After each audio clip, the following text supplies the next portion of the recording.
Hi every one. അപ്പോൾ ഇന്ന് മാത്സിൻ്റെ ഒരു വെരി ഇമ്പോർട്ടൻ്റ് ഒരു ക്വസ്റ്റ്യനാണ്.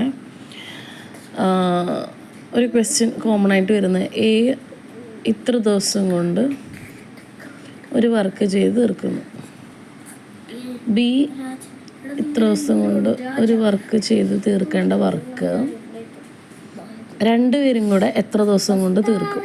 അപ്പോൾ ഇവരുടെ എഫിഷ്യൻസി കണ്ടുപിടിക്കാനായിട്ട് ഇതിൻ്റെ എൻ്റെയും ബീൻ്റെയും ലീസ്റ്റ് കോമൺ മൾട്ടിപ്പിൾ 60 ആണ്. ഇനി ഈ 60ൽ 20 ഡേയ്സ് 3 ആണ് എൻ്റെ എഫിഷ്യൻസി, ബിയുടെ എഫിഷ്യൻസി 2 ആണ്. അപ്പോൾ ഈ 2 + 3 എന്ന് പറഞ്ഞാൽ 5 ആണ് ടോട്ടൽ എഫിഷ്യൻസി. ഈ 60 ഡേയ്സ് ഡിവൈഡഡ് ബൈ 5 ചെയ്താൽ 12 കിട്ടും. ഈ 12 ഡേയ്സ് കൊണ്ട് രണ്ടുപേരും കൂടെ ഒരുമിച്ച് ആ വർക്ക് കംപ്ലീറ്റ് ചെയ്യും. It's very easy. പല രീതിയിലും വരും. Thank you.